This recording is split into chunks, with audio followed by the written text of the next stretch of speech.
जो करोला 44 लाख की थी, आज 4 महीने में वो आपने कर दी है 63 लाख रुपए की।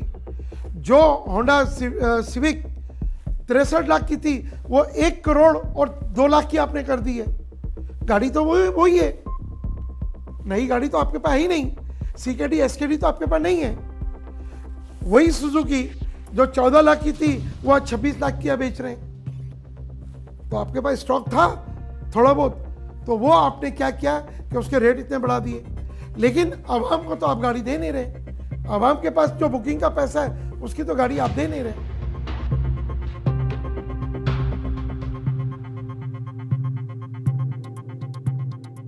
जिसके पास 10-12 लाख रुपए है, नई गाड़ी का तस्वर नहीं कर सकता। इंपोर्टेड गाड़ी जो बाहर से आती है उसका भी तस्वर नहीं कर सकता। जो चली हुई गाड़ी आती है उसका भी तस्वर नहीं कर सकता। माँ सिवाय कि वो 25-30 साल पुरानी गाड़ी 6 लाख 8 लाख में शायद मिल जाए, शायद मिल जाए।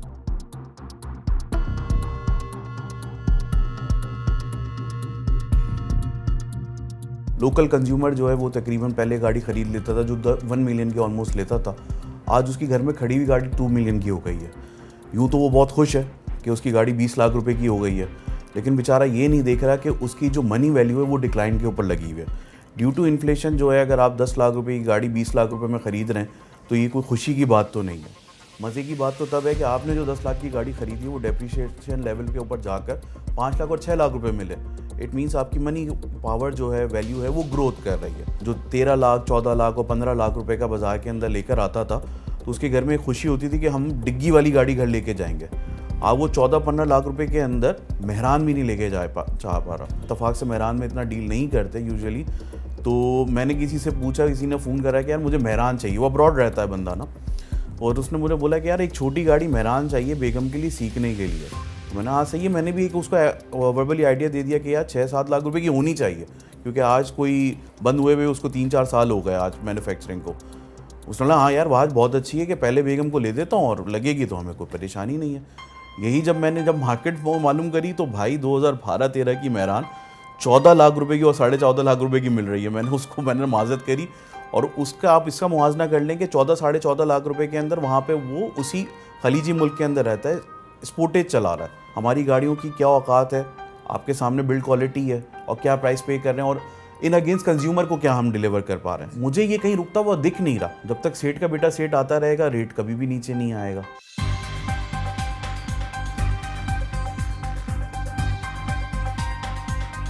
भाई हम आए थे गाड़ी लेने के लिए, मिल नहीं रही है गाड़ी। अब 26.5 का 17 का मॉडल था, अभी वही गाड़ी में मार्केट में 2 हफ्ते नहीं हुए 29.5-30 की आवाज़ दे रहा है। अब इसमें कितनी बार्गेनिंग हुई? ज़्यादा से ज़्यादा 50,000, 60-70,000, 1.5-2 लाख का फ़र्क आ रहा है।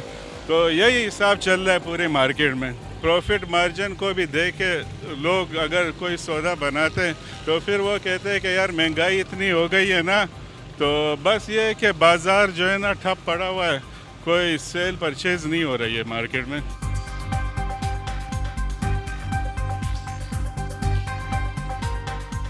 लोकल असेंबलर के हवाले से बात करें तो इस वक्त पोजीशन तो बहुत ज़्यादा ख़राब है, लेकिन इस बुरे हाल में सबसे बड़ा किरदार ख़ुद इन लोकल असेंबलरों का है, जिसमें टोयोटा, होंडा, सुजुकी और जितने नए प्लेयर्स आए हैं, ये इनकी अपनी ही बेवकूफ़ी की वजह से आज ये दिन देखने पड़ रहे हैं।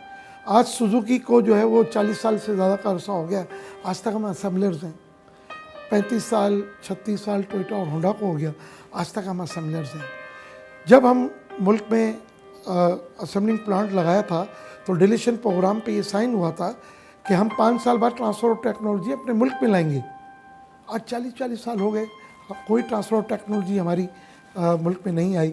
हम आज तक सीकेडी एसकेडी इंपोर्ट करने के लिए मोहताज हैं। लोगों की बुकिंग का पैसा इनके पास इतने बड़े पैमाने पे रहा, लेकिन इनके पास सीकेडी एसकेडी असेंबली नहीं थी, क्योंकि ये करते ये थे कि बुकिंग का पैसा लेने के बाद ये सीकेडी एसकेडी वहाँ से मंगाया करते थे।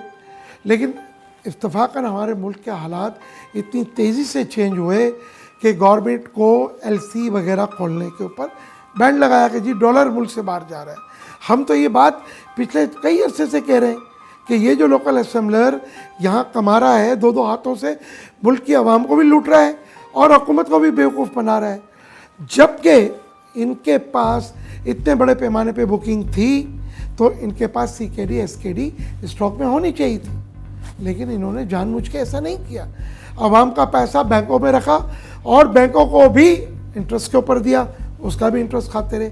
आज हमारी पोजीशन ये है कि हमारे पास लोगों की गाड़ी की बुकिंग के अंदर जो गाड़ी का पैसा पड़ा था उसके अवज़ हमें आज हम गाड़ी नहीं दे सकते। हर कंपनी ने 2-2 3-3 मरतबा इस 6 महीने में गाड़ियों की कीमतों में इजाफा किया, जबकि इनके पास गाड़ी देने के लिए नहीं है।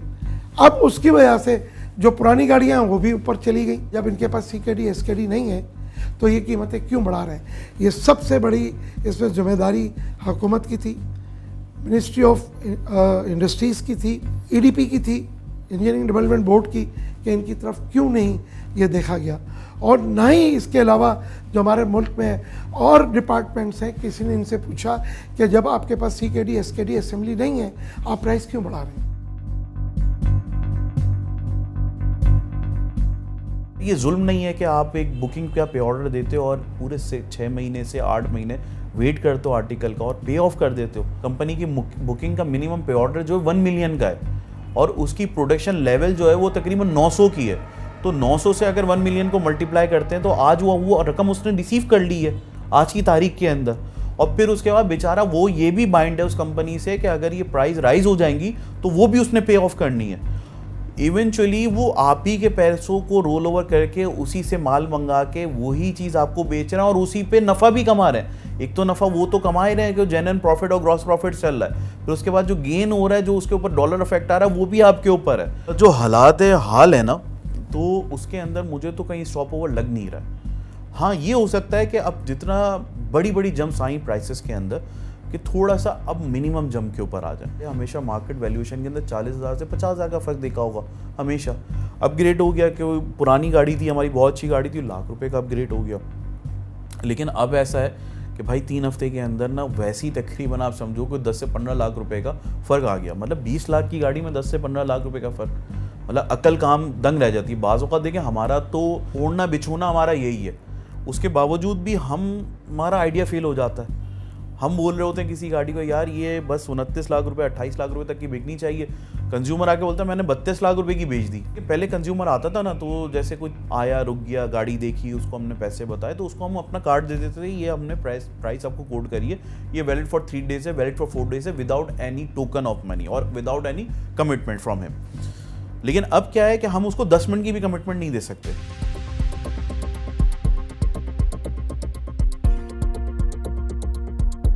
हमारे मुल्क की ज़रूरत आज भी 10 लाख गाड़ियों की है। हम असेंबल्ड कितनी करते हैं? 2.5 से पौने 3 लाख। 40-50 हज़ार गाड़ियाँ TR बैगेज गिफ्ट के तहत इम्पोर्टेड आती थी। फिर भी 7 लाख गाड़ियों का हमारे पास एक बहुत बड़ा होल्ड था, तो वो पुरानी गाड़ियाँ पूरी करती थी। सबसे बड़ी वजह यही है कि हमारे मुल्क में मैन्युफैक्चरिंग ना होने की वजह से कीमतें बढ़ती रहीं। प्लानिंग के अंदर हमारी बहुत बड़ा गैप है।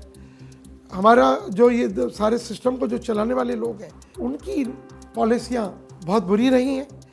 मुझे ऐसा लगता है कि ये पॉलिसी जो भी बनाते रहे वो इन लोकल असेंबलरों के लिए बनाते रहे। फिर EDP, इंजीनियरिंग डेवलपमेंट बोर्ड, उसके अंदर जो लोग बैठे हैं वो कौन है? यही लोकल असेंबलर बैठे हुए हैं। वही अपने मुफाद के मुताबिक वो पॉलिसियाँ डिज़ाइन करते हैं। अगर मुल्क के मुफाद में ये सारी चीज़ें होती तो मुल्क की ज़रूरत भी पूरी होती और हमारी गाड़ी एक्सपोर्ट हो रही होती और आज एक अच्छा रेवेन्यू मुल्क में आ रहा होता। लेकिन ऐसा नहीं हो सका 40 साल। लोकल इंडस्ट्री को बढ़ाने के लिए ना कुछ इनिशिएटिव्स लेने पड़ेंगे।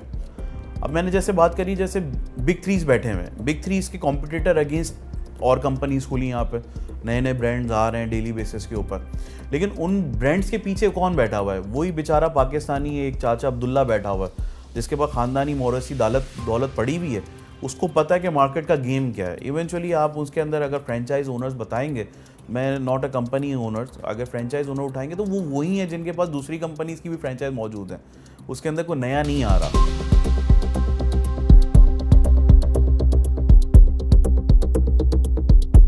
मौजूदा हुकूमत के अलावा जितनी भी पिछली हुकूमतें आई, किसी ने भी इनसे ये नहीं पूछा कि भाई आप मैन्युफैक्चरिंग की तरफ क्यों नहीं जा रहे, और ये मलाइयाँ खाते रहे। इन्होंने इतना प्रॉफिट और मार्जिन बनाया है CKD SKD इंपोर्ट करके असेंबल्ड शुदा गाड़ियों के ऊपर। ये मुल्क पाकिस्तान ऑटोमोबाइल इंडस्ट्री अगर हो तो ये जन्नत है, जन्नत से कम नहीं। ये वो मुल्क है जो पहले पैसा देता है एडवांस में और एक एक साल 1.5 साल के बाद गाड़ियाँ लोगों को मिलती हैं। इससे अच्छा मुल्क क्या होगा? लेकिन ना हुकूमत ने तवज्जो दी, और ये जो लुटेरे हैं जिनके मुंह खून लग चुका है, ये लोकल असम्बलर, इन्होंने 2-2 हाथों से लूटा है हमारे मुल्क को, हमारी मुल्क की आवाम को, हुकूमत को लूटा है। आज भी अगर ये मैन्युफैक्चरिंग की तरफ चले जाएं तो मैं समझता हूँ 5 साल में ये मैन्युफैक्चरिंग के अंदर जा सकते हैं। ये टोयोटा होंडा सुजुकी के अलावा 10-12 और प्लेयर्स भी हैं। इन सबको अगर मैन्युफैक्चरिंग की तरफ डाला जाए, हुकूमत ये तहिया कर ले कि अब हमें मुल्क में गाड़ियाँ असेंबल नहीं करनी, मैन्युफैक्चरिंग करनी है। लेकिन आज मैन्युफैक्चरिंग की सलाहियत किसी के पास भी नहीं है। आज तक इनके पास जितने भी प्लांट लगे हुए हैं वो असेंबलिंग प्लांट है। अगर मैन्युफैक्चरिंग प्लांट की तरफ चले जाए तो हमारी मुल्क की ज़रूरत को भी पूरा कर सकते हैं और दुनिया को एक्सपोर्ट करके हम अपने मुल्क को एक पाँव पे खड़ा कर सकते हैं।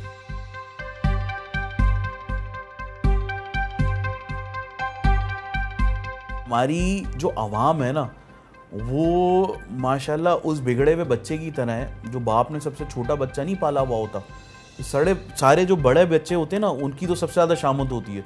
सबसे छोटा वाला होता है बदमाश किस्म का, उसको परवाह नहीं है कि उसने 5 बजे उठना है, उसने माँ से खर्चा लेना है और रात को पैसे आग लगा के फिर उसने अगले दिन वही रूटीन रखनी है। और माँ बेचारी उसको सिर्फ ये डरा डरा के कहती रहती, तेरा बाप आ जाए ना तो फिर मैंने उसको बता देना है। उसी तरीके से हमारी आवाम है, आज अगर 32 लाख रुपए की गाड़ी खरीद रही है तो वो 62 लाख की भी गाड़ी खरीद सकती है, उसको परवाह नहीं है। जब तक वो प्रोटेस्ट पे ना उतरे, बाइकआउट ना करे कि हम बाय नहीं करेंगे, तो आप मजाल है कि कोई चीज़ प्राइस इंक्रीज हो सके। इस्तेमाल शुदा गाड़ियाँ जो बाहर से आती हैं वो डॉलर ड्यूटी भी लेकर आती हैं और गाड़ी भी लेकर आती हैं, और वो आवाम की क़ुव्वत ख़रीद में हो सकती है। एक तो ये जो RD हटाई है ना, उससे छोटी गाड़ियाँ जो इंपोर्टेड है उस पर फ़र्क आएगा। मिसाल के तौर पे जो गाड़ी 30 लाख की चली गई है वो दोबारा 22-23 लाख 24 लाख पे आ जाएगी। लेकिन अगर हुकूमत मज़ीद थोड़ी सी ड्यूटी कम कर दे तो ये 20 लाख के अंदर आ जाएगी, लेकिन आवाम को सस्ती म्यारी गाड़ी मिल जाएगी और हुकूमत को डॉलर ड्यूटी बहुत बड़े पैमाने पर मिल सकती है।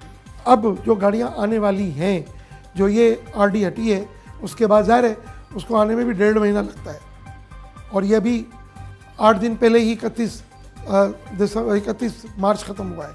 अब लोग मंगाएंगे, करेंगे, TR बैगेज गिफ्ट के तहत गाड़ियाँ आएंगी, वो आके बिकेंगी तो वो कुछ लोगों को रिलैक्स मिलेगा, लेकिन वो भी नाकाफ़ी है।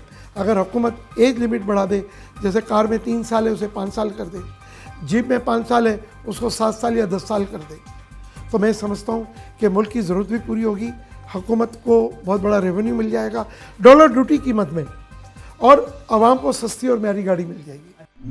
मजीद न्यूज़ अपडेट्स और डिजिटल स्टोरीज के लिए सब्सक्राइब करें डॉन न्यूज़ पाकिस्तान।